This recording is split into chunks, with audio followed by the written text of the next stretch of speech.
Now, one of the most important things we can do regularly is remind ourselves to stick to our core functions at work, in providing for our families, or in just maintaining our relationships.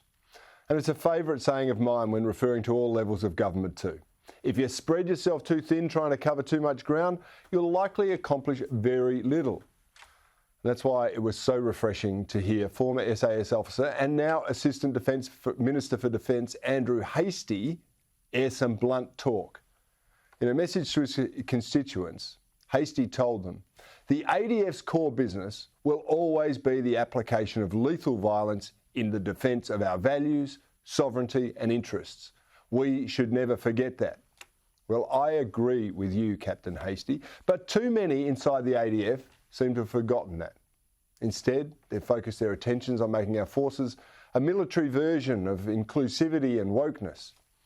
I've mentioned previously the butchering of the Rising Sun badge to make cufflinks and lapel pins with the addition of rainbow symbolism, against Army guidelines, might I add.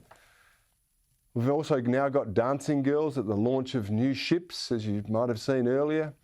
And do you remember when our service personnel were advised not to wear their uniforms due to unspecified threats while in Australia? Is it only me, or did that seem to be yielding to the enemy?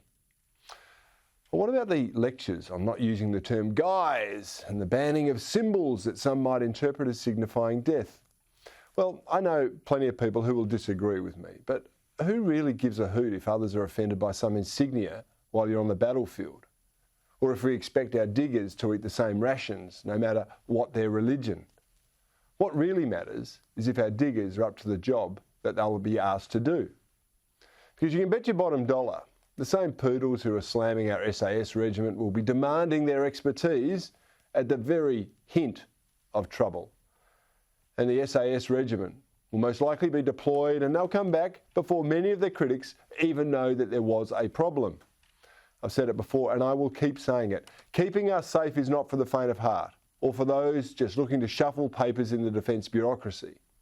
Our ADF personnel are meant to be the tip of the spear. They need to be a fighting force, not warriors of wokeness, because that only leads to whinging and weakness. We've had a bit too much of both in the ADF recently, and in those who have occupied the Defence Ministry in recent times.